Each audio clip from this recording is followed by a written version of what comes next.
It was just on 10:30 o'clock when Jaffe saw Nan coming briskly along the sidewalk, weaving her way through the jostling crowd, a slightly worried expression on her delicately featured face. She was wearing white silk trousers and a red wine-colored tunic sheath. Jaffe tapped his horn button 3 times, paused, then tapped it again. It was their understood signal.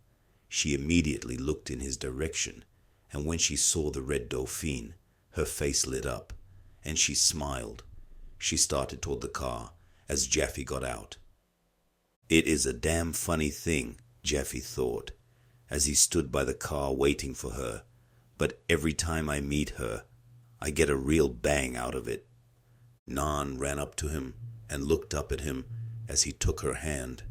There was that extraordinary look of adoration in her dark eyes that always startled Jaffe. It was a look he had never seen in any other woman's eyes. It said plainly, "You are the center of my universe. Without you, there would be no sun, no moon, no stars, no nothing." It was a look of complete and candid love. Although it flattered his ego to know she loved him so completely, at the same time, it often embarrassed him, knowing that he himself wasn't capable of loving her in the same way. "Hello," Nan said. "Are you feeling very fine?" She was very proud of the fact that she was learning English. She could speak fairly fluent French, but since she had met Jaffe, she was now concentrating on English. "Hello," Jaffe said, and felt a constriction in his throat as he looked down at her. Her doll-like features, her smallness, and her love moved him as nothing else could move him. "Yeah, I'm fine. Tell Blackie you won't be working tonight. I want to talk to you." He took out his wallet and gave her some money. "Here, give this to him. And hurry, will you?" Her almond-shaped eyes widened as she looked at the money. "But Steve, why don't you come up? We can dance and talk. It'll save your money." "Give it to him," Jaffe said curtly. "I can't talk to you up there." She gave him a quick, puzzled stare, then went quickly up the stairs to the club. Jaffe got into the Dauphine and lit a cigarette. In spite of the slight breeze, the heat oppressed him. Every now and then, his mind would jump to Haum in the clothes closet. The thought of the dead man made him flinch. Nan came out of the club and got into the car. As she slammed the door, Jaffe pressed the starter button and eased the car into the stream of puss-puss and cars. He drove as fast as he could towards the river. Nan sat silent, her hands resting on her knees, her eyes on the flow of traffic. When they reached the ornamental gardens by the bridge, Jaffe stopped the car. "Let's get out," he said, sliding out of the car. She followed him over to the seat under the trees where the young Vietnamese couple had sat, and they sat down. The moon floated in a cloudless sky, shedding its light on the sampans and the small rowing boats that still moved on the river. As Nan settled herself beside Jaffe, he put his arm around her slender body and kissed her. He held her against him, his mouth on hers for a long moment. Then releasing her, he lit a cigarette, snapping the match into the river. "What's the matter, Steve?" She spoke in French now, and he was aware her expression was anxious. He hesitated to admit anything was the matter. Then, realizing he was wasting time, he said, "Something's happened. I'm in trouble. Don't ask questions. It's better that you don't know. The point is, I'm in bad trouble with the police. I have to get away." She went rigid, her hands gripping her silk-clad knees.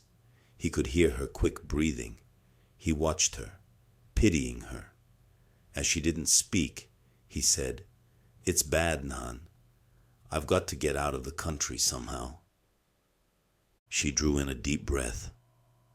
"I don't understand," she said. "Please, Explain this thing to me.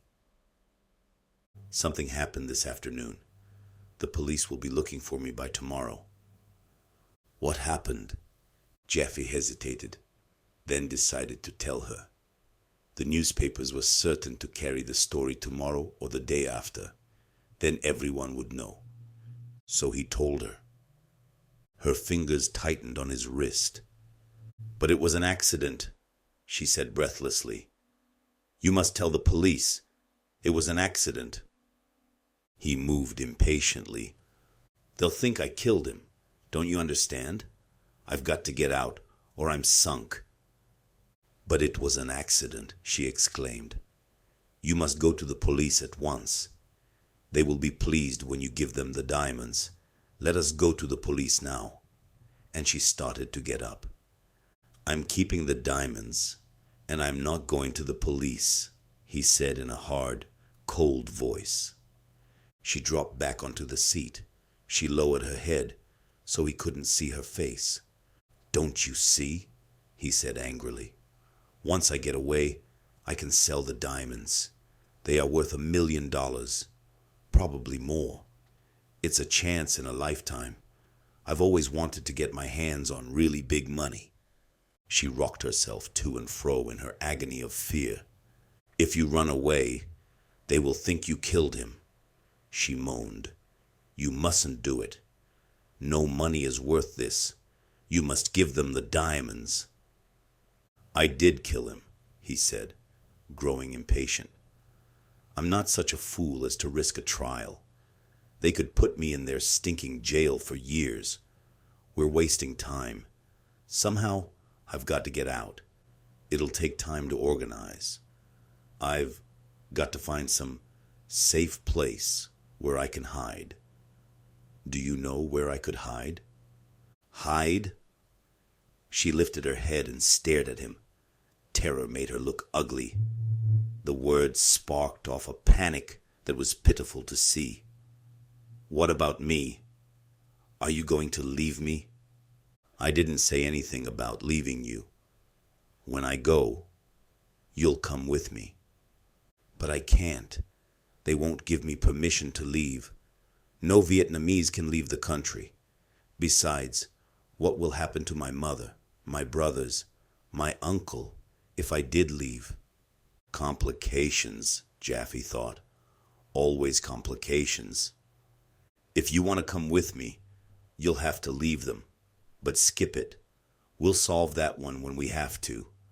I must find some safe place to stay for a week or so. Do you know anyone I can go to? Not in Saigon. Somewhere outside. She went off into a panic again. But you mustn't hide. You must go to the police.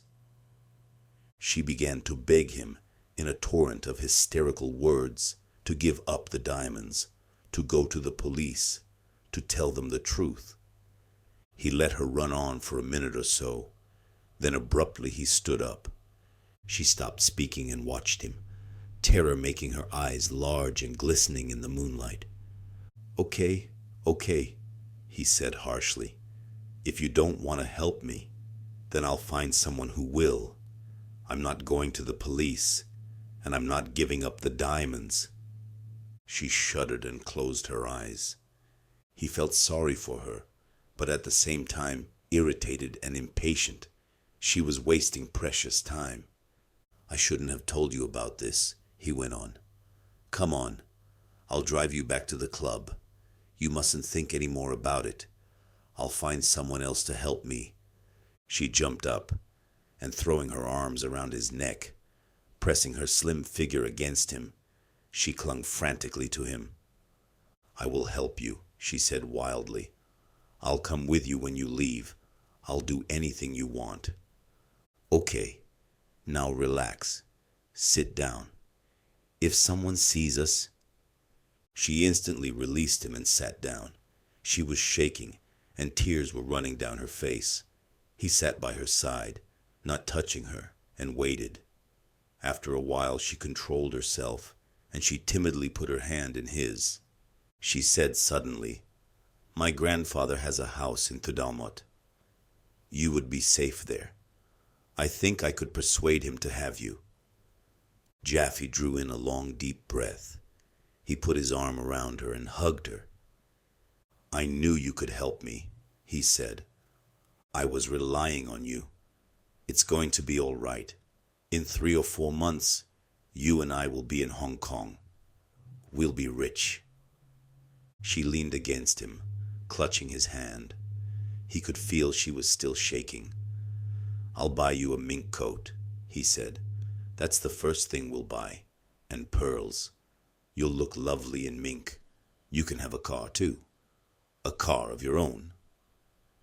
"It will be very difficult for you to leave Vietnam," she said. "There are many restrictions and regulations." He was irritated that she hadn't reacted to the dream he had tried to create for her. Mink, pearls, and a car. She should have been excited at such a prospect. But instead, she was underlining the one problem he had no idea how to solve. "First things first," he said. "Let's go and talk to your grandfather. I will pay him well. You mustn't tell him about the police. It would be better to say, I have a political enemy who is looking for me." "I will tell him the truth," Nan said simply. "When he knows I love you, he will help you." Jaffe shrugged. "Well, all right. I'll leave it to you, but be sure he doesn't rush off to the police." "He would never do anything to make me unhappy," Nan said, with so much hurt dignity that Jaffe felt slightly ashamed. "I can persuade him to help you." Jaffe suddenly saw the snag in this plan. Tudumot was 22 kilometers outside Saigon. He remembered there was a police post on the road, and all cars had to stop at the post for a police check. It would be fatal to his plans if his car was checked. When the police found Ham's body, they would check up on his car. As soon as they learned he had passed along the Tudumot road, they would concentrate their hunt for him there. "There's a police post on that road," he said. "This could be difficult." Nan stared at him, remaining motionless, waiting while he concentrated on a solution to this snag. He realized after a moment's thought that his only hope of passing through the police post was to use another car and not his own. He did know cars with CD plates were rarely stopped at the police posts, and he immediately thought of Sam Wade and his big Chrysler car. If he could borrow the Chrysler, he stood a good chance of covering his tracks. From what Wade had said, he wouldn't be using the car tonight. But where was he? He knew he was holed up somewhere with the Chinese girl, but how could he find him? He asked Nan if she knew the girl, and he described her. "Yes, I know her," Nan said, puzzled. "She dances at l'Arc-en-Ciel. Her name is An Faiwa. She makes a lot of money going with Americans. She isn't a good girl." "Do you know where she lives?" Nan thought for a moment. Then she said they had an idea. The girl had an apartment off Hong. Top 2. Jaffe got to his feet. "Let's go," he said. She stared blankly up at him.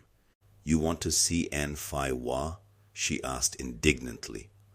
"Why? I will not go with you to that woman." Come on," Jaffe said impatiently. "I'll explain on the way." As he drove to the center of the town, he explained about Wade's car. "You'll have to drive it back, Nan. Do you think you can manage?" He had taught her to drive the Dauphine, and she handled the small car very well, but he had no idea if she could cope with the big Chrysler. She said firmly and with confidence that she would be able to drive the Chrysler. They found the big car parked outside a block of luxury flats down a quiet, tree-lined road. Jaffe told Nan to wait in the Dolphin, and he went over to the Chrysler. As he expected, the doors were firmly locked and the windows up. He would have to get the keys from Wade and get his permission to use the car. He hoped Wade wasn't already in the sack with the Chinese girl. He entered the block and learned from the indicator board the girl's apartment was on the 4th floor. He went up in the lift, and as he paused outside her front door, he glanced at his watch. The time was 10 minutes past 11. He listened and thought he could hear faint dance music. He thumbed the bell and waited. There was a long pause. Then he rang the bell again. The front door opened on a chain, and the Chinese girl looked inquiringly at him. He saw with relief that she was fully dressed. He smiled at her. "Sorry to intrude, but I want to speak to Sam," he said. "It's urgent." He heard Wade, somewhere out of sight, say, "What the hell? Here, get out of the way, baby." The door pushed to. The chain was released, and Wade appeared in the doorway, scowling. The girl, with an elaborate shrug of her shoulders, went into the inner room and closed the door. Wade looked a little drunk. He glared blearily at Jaffe. "What the hell do you want?" he demanded. "How did you know I was here?" "You told me." "Remember," Jaffe said. "Sorry to bust in like this, but I'm in a fix. Look, my damn car's broken down. I've got a girl waiting, and I've got to cart her out to the airport. Can I borrow your car? I'll put it right back in a couple of hours." "Why the hell don't you take a taxi?" Jaffe gave him a sly grin. "You don't and can't do what I intend to do to this girl in a taxi, brother. Come on, be a sport, or she'll change her mind. I'd do the same for you." Wade suddenly relaxed, and matching Jaffe's grin, he fished out his car keys. "You old son of a bitch," he said. "Who is she? Anyone I know?" "I don't think so, but if she's any good, I'll introduce you. That's the least I can do." "You do that, and take care of my car. I want it back here by 7 tomorrow morning." "Thanks, Sam. You're a real pal." Jaffe took the keys. "Okay in there?" He nodded towards the closed door of the inner room. "Looks all set," Wade said, lowering his voice. "We've got to the dancing stage. Another hour should see me approaching the home base." "Good luck, and thanks again," Jaffe said, and moved to the lift. "Same to you," Wade said, "and don't forget that introduction." He watched Jaffe descend out of sight in the lift. Then he stepped back into the apartment and closed the door. Chapter 4. As Jaffe walked over to the Dauphine, Nan looked anxiously at him through the open car window. "It's okay," he said. "I've got the keys. Come on, we'll leave my car right here." She got out of the Dauphine and stood by his side while he wound up the windows and locked the door. "You'll have to bring the Chrysler back here," he said, putting his hand on her arm and hurrying her across the road to Wade's car. "Do you think you'll be able to find your way back here on your own?" "Yes." "Good girl. It's a dead easy car to drive." He opened the door of the Chrysler, and she slid across the bench seat to the far side, and he got in under the steering wheel. He put the key in the ignition and explained to her how to start the car. "There's nothing to it. The gears are automatic. You just shift this lever to drive. Take off the brake and give her gas." He moved the car from the curb and started slowly down the road. "I'm going to drive past my place," he told her. "Keep a lookout on your side. If that girl's gone, I want to get some clothes. I don't know how long it'll be before I can get away. I must have a change." She didn't say anything. She sat as if she were stunned. He looked sharply at her. Her face was a blank mask of misery. "Did you hear what I said?" he said sharply. "I'm relying on you, Nan. If I'm going to get out of this mess, neither of us can make mistakes." "I understand," she whispered.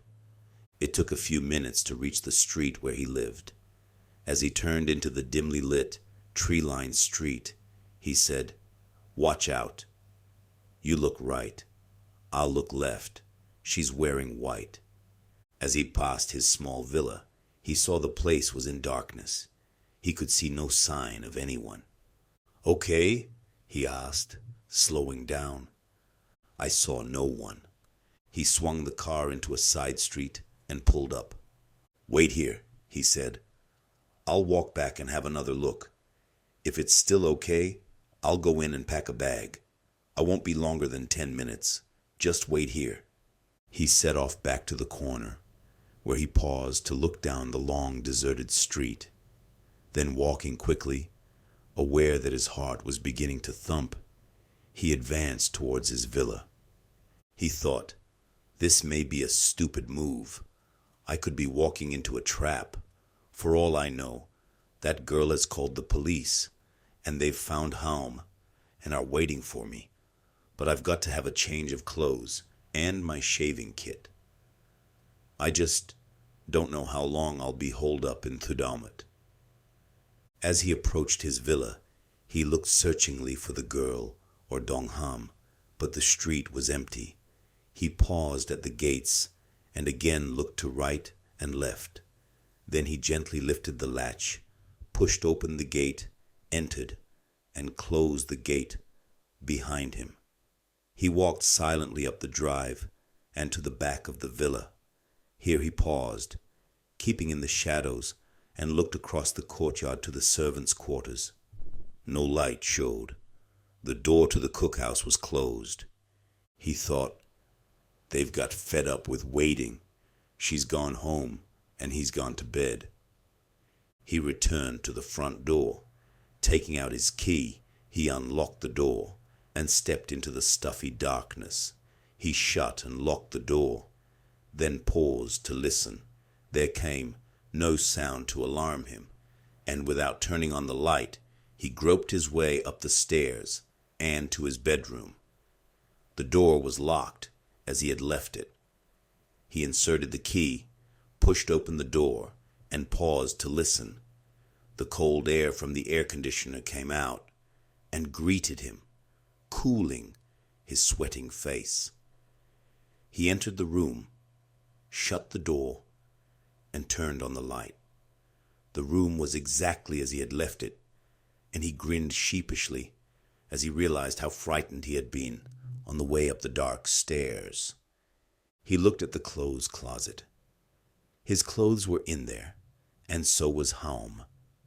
This was no time to be squeamish.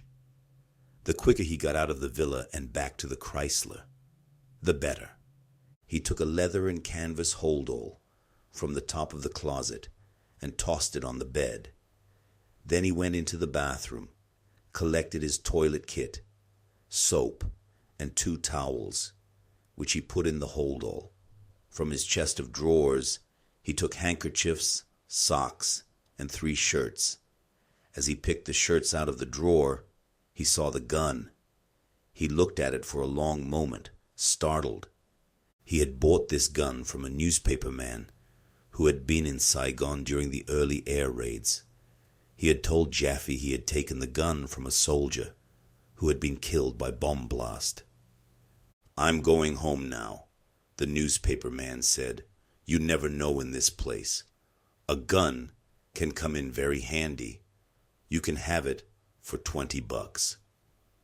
Jaffe had bought it. He had never anticipated having to use it, but at that time, hand grenades were still occasionally being thrown, and everyone was still pretty jumpy, and it seemed the sensible thing to do, to buy the gun. He picked up the gun and balanced it in his hand. It was loaded, but he had no idea if it would be in working order after all this time. He was suddenly glad he owned the gun. In the spot he was now in, a gun might be very useful. He put it in the hold-all. Then, with a conscious effort, he went over to the clothes closet, took out the key, and unlocked the door. He kept his eyes up so he didn't see Haum on the floor, but he was aware of the faint but unmistakable smell of death, and he felt slightly sick. Hurriedly, he grabbed from the clothes rack a dark tropical suit, khaki drill trousers, and a khaki drill coat shirt. He shut the closet door and locked it. He folded the clothes and put them in the hold-all. He was now ready to leave. He picked up the hold-all and left the room, turning off the light. He paused to lock the door. Then he groped his way into the darkness. The contrast between his cold bedroom and the oven heat of the hall brought him out into a violent sweat. He suddenly needed a drink, and that reminded him he had a bottle of scotch, which might come in useful. He entered the sitting room and turned on the light. It was while he was putting the nearly full bottle of whiskey into the hold-all. After a quick drink, he became aware of the sound of voices in the street. Hastily zipping up the hold-all, he stepped to the window and peered through the shutters. What he saw gave him a paralyzing shock. Under the dim light of the street lamp, standing close together and looking at the villa, was Haum's fiancée and a policeman. The girl was pointing to the sitting room window, and Jaffe realized they could see the light coming through the shutters. The girl was talking excitedly, making chopping movements with her left hand, while she continued to point with her right. The policeman slouched at her side, his thumbs hooked into his gun belt, looking from her to the villa and back to her again. Jaffe watched them, his heart now pounding violently. For some minutes the girl continued to talk, but Jaffe, watching the policeman, realized she wasn't making any headway. This wasn't surprising, Jaffe thought, slightly relaxing. She was urging this little man to enter property belonging to an American, and the policeman was thinking this could spark off an international incident with him on the receiving end of trouble. Suddenly, the policeman turned on the girl and began to jabber fiercely at her. Jaffe could hear his harsh voice raised in anger, but he had no idea what he was saying. His words, however, had a startling effect on the girl. She cowered away from the policeman, and by her gestures, Jaffe guessed she was trying to excuse herself. The policeman continued to berate her until, with a further outburst of words, he motioned her violently to go away. She looked once more at the villa, then turning, she began to walk reluctantly down the street, while the policeman, nibbling at his chin strap, glared after her. Jaffe drew in a long breath of relief. He watched the policeman pull out his notebook and begin to write laboriously in the book. Having completed his notes, the policeman stood on the edge of the curb and stared at the villa. Jaffe wondered what Nan was doing. He had now been gone over 20 minutes. He hoped she wouldn't panic and show herself. How long was this goddamn monkey going to stand staring? Suppose he walked up the street, spotted the tail lights of the Chrysler, and poked his head into the car. He would give Nan such a scare. She would probably have hysterics, and he would guess something was wrong. Jaffe was just wondering if he should slip out the back way, climb the wall, and get to Nan through his neighbor's garden, when the policeman seemed to lose interest in the villa, and turning, he slouched off down the street, following the direction of the girl and going away from the Chrysler. Jaffe snatched up the hold-all, turned off the light, and let himself out into the dark garden. He locked the front door, then went cautiously to the gate and looked down the road.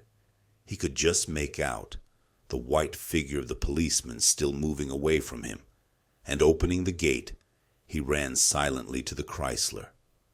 Nan was standing in a tense attitude beside the Chrysler, looking towards him as he rounded the corner. He waved her back into the car, but she waited until he reached her. "It's okay," he said, tossing the holdall into the back of the car. "Sorry I was so long. Come on, get in. We've got to get moving." "I thought something terrible had happened to you," she said in a quavering voice as he bustled her into the car. "Oh, Steve, I'm frightened. If only you would go to the police. I'm sure." "Don't start that again," he said as he started the car. "I know what you're doing. I've got to get out of Vietnam." He drove fast down the street, heading out of town. "Do you think I can trust Blackie Lee to help me?" "You know him better than I do. Would he be likely to give me away to the police?" She wrung her hands. "I don't know. I don't know anything about him." Exasperated, he thought, why should she know anything about anything that could possibly help me? She's just a beautiful, brainless doll. Damn it. I might just as well ask advice from a child. Immediately, he realized the injustice of this. Wasn't she taking him to a hiding place, and wasn't she returning Wade's car? Without her, he would be in a hell of a fix. He put his hand down on hers and patted it. "Relax, kid. It'll work out all right. In a couple of months, when we are in Hong Kong, we'll be laughing about it." "Oh, no. We'll never laugh about it. Never." He shrugged his shoulders. She was probably right, he thought. But he wished she didn't sound as if the end of the world was at hand. "There's one important thing you have to watch out for, Nan. When the news breaks, Blackie will remember you spent this night with me. He'll probably question you. There's just a chance even the police will question you. You are to say, I drove you to the river and talked to you for a couple of hours. You know that place where we go sometimes, where that old sunken junk is? That's where we went. I drove you home around 11 and left you. Will you remember that? It's a story they can't check." She nodded. She was twisting a rag of a handkerchief in her fingers, and glancing at her, Jaffe thought despairingly, she will make a hopeless liar. No one will believe her. For God's sake, Nan, don't let them trap you into telling them where I shall be hiding, he said roughly. I'll never tell anyone. Never. She stiffened and spoke fiercely. No one will ever make me tell. And another thing, you mustn't tell anyone about the diamonds, not even your grandfather. Do you understand? Yes. You're sure your grandfather will help me? He is wise and kind, and he would never do anything to make me unhappy, she said proudly. When I tell him we love each other, he will help you. Jaffe thought irritably, if he's all that wise, he'll guess you're my mistress, and he'll probably hate my guts and run to the police. As if reading his thoughts, she said quietly, it will be necessary to explain to him that shortly we are going to be married. When we arrive in Hong Kong, it is better for us to be married. Don't you think, Steve? This rather jarred Jaffe. He had never seriously thought of marriage after his first unhappy experience. He had been perfectly content to have Nan as a mistress, but it had never occurred to him to marry her. Once he had sold the diamonds, he would be rich and he would be returning to America. A Vietnamese taxi dancer could be a hell of a hindrance in America, especially if she were his wife. But there was time to think about that. Damn it. He wasn't in Hong Kong yet. He hadn't sold the diamonds yet. But he realized it might be fatal to his plans if her grandfather wasn't told they were going to be married. So he said lightly, "That's right, Nan. You tell him that. But I want to explain to him personally the trouble I'm in. You just tell him I want shelter. I'll explain why. Do you understand?" "Yes." She leaned against him, resting her small head on his shoulder. "I'm not so frightened now. Perhaps after all, it will be all right." She remained silent as if lost in a dream, while Jaffe, uneasy with his conscience, drove along the winding road where the rice fields, the odd thatched farmhouse on stilts, and the occasional buffalo wallowing in swamp mud appeared and disappeared in the fast-moving headlights of the Chrysler. 4 days previous to Jaffe's discovery of the diamonds, 3 peasants, dressed in their working black, with grimy rags tied around their heads as protection against the sun, squatted in a semicircle before a little brown man wearing khaki shorts and shirt, who sat on the stump of a tree and talked earnestly to them. This man had come silently out of the forest and had entered the screened patch of ground where the young rice seedlings were sheltered from the wind. The 3 peasants who were working there had joined him immediately with a mixture of fear and excitement. They had seen him several times before. He was the leader of a guerrilla band of Viet Minh communists whose work was to spread alarm and despondency among the Vietnam farming community. Whenever he appeared, these 3 peasants, Ho Chi Minh sympathizers and indoctrined with a hatred for the Vietnam regime, knew he had a job for them. The little brown man told them it had been decided to stage a demonstration of power as close to the Vietnam capital as possible. No undue risks were to be taken, and as few lives as possible should be lost. This was a demonstration, not an operation, but it was necessary to shake the authorities in Saigon out of their complacency, and this could only be done if the demonstration was staged alarmingly close to the capital. The farm of the 3 peasants was situated in a rice field, a half-mile from the Saigon-Bien Hoa highway. The little brown man reminded them that they were conveniently placed to make an attack on the police post at the Bien Hoa, Thudaumot Road Junction. This police post was to be destroyed, and with it the 3 policemen who guarded the post.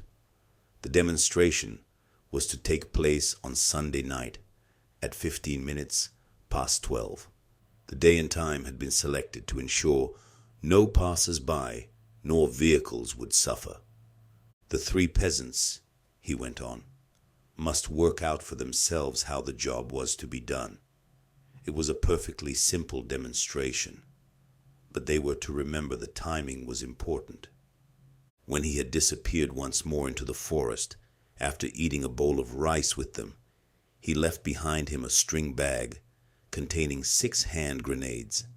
It so happened that Jaffe, driving the Chrysler, approached the police post a few minutes before the attack was due to take place. The 3 peasants lying in a ditch within 15 yards of the police post saw his approaching headlights and looked blankly at each other, uncertain what to do. They had been lying in the damp ditch for over half an hour, and this was the first car they had seen on the road. The 3 policemen, playing a form of fantan with matches, also saw the approaching headlights and immediately got to their feet. While one of them swept up the matches, the other 2 snatched up their rifles. The senior member of the 3 stepped into the road and began to flash a torch fitted with a red lamp. Seeing the red light flashing some 200 yards ahead of him, Jaffe slowed down, cursing under his breath. He hadn't expected to be stopped. He had hoped he would have been able to drive past the police post, the CD plates giving him immunity, but it now looked as if he would have to stop.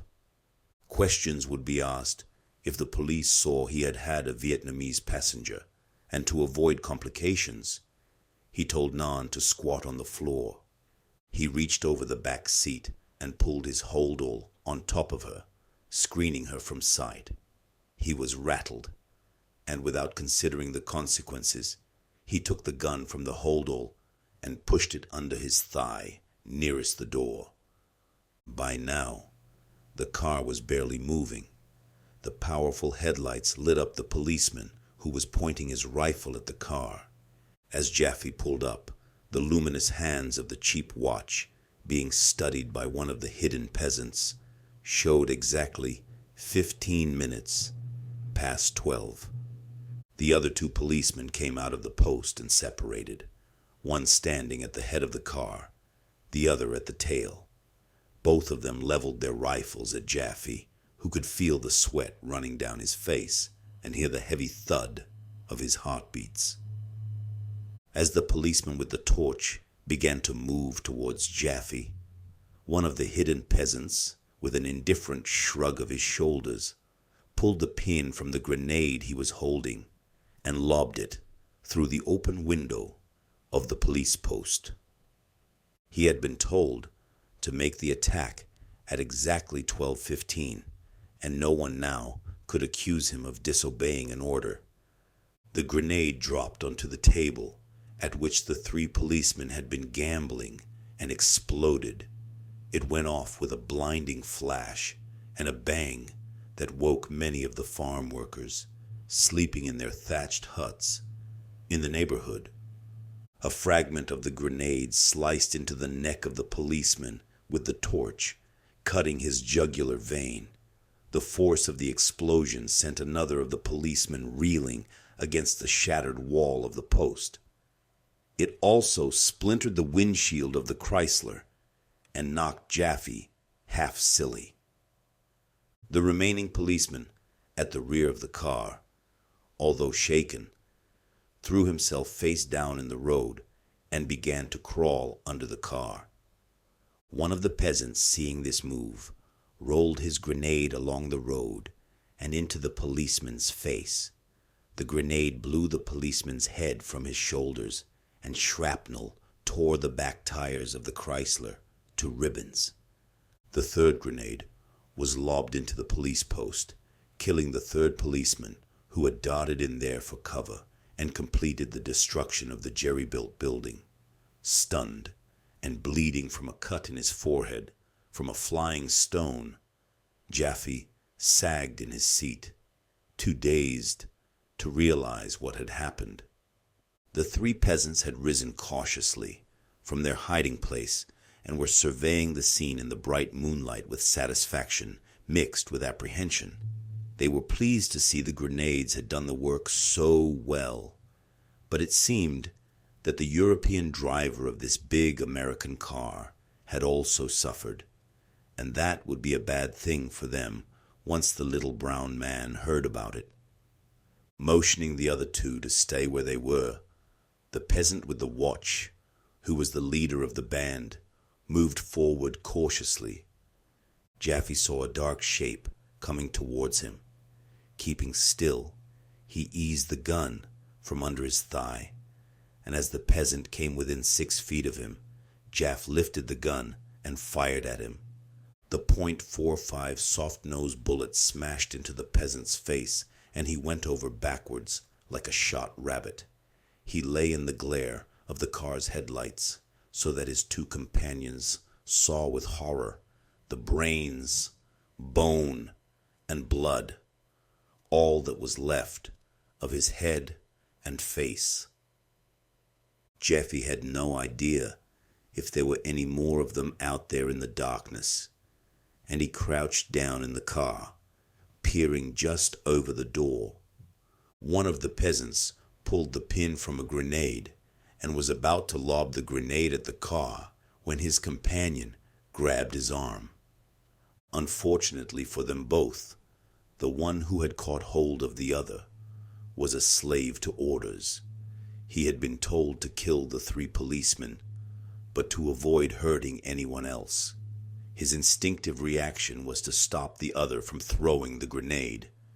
His panic-stricken jerk on the other's arm caused the grenade to drop from his hand into the ditch, where it exploded, riddling the 2 men with shrapnel and killing them. Shrapnel flew over the top of the Chrysler, and Jaffe ducked. He heard a soft moaning sound close to him, and cursing, he swung his gun around, only to remember that Nan was by his side, and it must be she who was moaning. "Shut up," he snarled at her. "There may be more of them out there." He waited for 5 painful minutes. Then, seeing and hearing nothing, he cautiously opened the car door and slid out onto the ground. He listened for several moments, then decided the danger was over, and stood up surveying the scene. He picked up the torch that was still alight and lying by the dead policeman, and moving cautiously, he walked down the road until he came upon the 2 dead peasants. He made sure they were dead. Then he came back. "It's all right," he said shakily. "You can come out." And he opened the offside door and helped Nan onto the road. He had to support her. She leaned heavily against him and she was shivering with terror. Okay, he said impatiently. "It's all right. Pull yourself together. We've got to get out of here." But her legs weren't able to support her, and when he released her, she slumped in the road. Leaving her, Jaffe went over to the Chrysler and inspected the damage. When he saw the condition of the back tires, he realized, so far as he was concerned, the car was a complete write-off, and he cursed. He was 17 kilometers from Tudalmot and was now without transport. Although his head had stopped bleeding, it ached violently.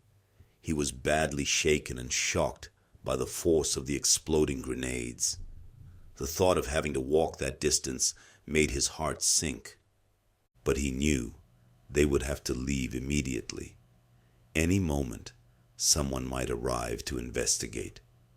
The sounds of the exploding grenades would have carried far in the quiet stillness of the night.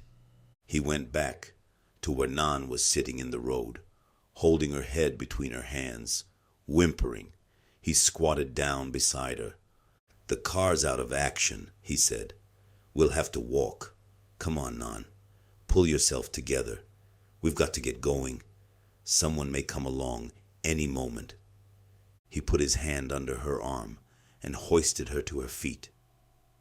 She leaned against him, trembling. "It'll take us the best part of 3 hours to get to your grandfather," he went on. "There will be bicycles at the post," she said, her voice quavering. He stared at her, wondering why he hadn't thought of that. "Do you think so? I'll see." He hurried over to the shattered police post. At the back, he found 3 bicycles lying in the long grass. He wheeled 2 of them onto the road. "That was a brainwave of yours. They'll save us a hell of a walk. Do you feel like riding, or would you like me to take you on the bar?" Moving shakily, she came over to him and took one of the machines. "I'm all right." He felt a surge of love for her run through him. He thought, "Damn it, she's got guts. I'm a lucky son of a bitch to have her with me." "Well, let's go," he said, and collecting his holdall from the car, he swung his leg over the cycle. He watched her mount her cycle, expecting her to fall off, but although she wobbled perilously for the first 6 or 7 yards, she got the machine under control and seemed fairly steady. He caught up with her, and together they began to pedal down the road to Tudalmot. "If we see any car coming," he said to her, "we get off at once and lie in the ditch." She didn't say anything. He could see by her strained expression it was as much as she could do to ride the machine. As they rode along, he switched his mind from her to his own problems. He thought, I'm making a bad start. When Sam finds his car's missing, he'll charge around to my place. He said he wanted it by 7 a.m. When he finds I'm not there at that hour, he'll imagine I've had an accident. He'll go to the police and tell them I borrowed the car to go to the airport. But will he tell them I was with a girl? He glanced at Nan, who was pedaling away, the split sheath of her tunic floating behind her. The chances are, he went on thinking, the police will find the car before Sam knows it's missing. They'll get onto the embassy. Hell, this is really going to start something. The embassy will try to find Sam. They'll jump to the conclusion it was Sam driving the car. When he does turn up, maybe he'll have to tell the police he spent the night with that Chinese girl. He'll love that. How he'll curse me. Then with a slight pang of regret, he realized it now didn't matter what Sam would think of him. He would probably never see Sam again if he had any luck. Then he had another thought that excited him. When it's known I was in the car and the car's found, he reasoned, they'll all jump to the conclusion I've been kidnapped by the Viet Minh. It's the most obvious conclusion they could jump to. He remembered 2 American tourists, some months ago, who had driven to Angkor and had never been heard of since. Their car had been found, but there had been no trace of them. The Vietnamese authorities had said they had been kidnapped by Viet Minh bandits and had regretfully told the embassy there was nothing they could do about it. Jaffe suddenly felt much more cheerful. This could mean the hunt for him would be very half-hearted. Once the Vietnam police had convinced themselves he was in the hands of the Viet Minh, they weren't likely to exert themselves looking for him. They would put on a face-saving show for the benefit of the American embassy. But it wouldn't last long. For the first time since he had found the diamonds, he felt quite light-hearted.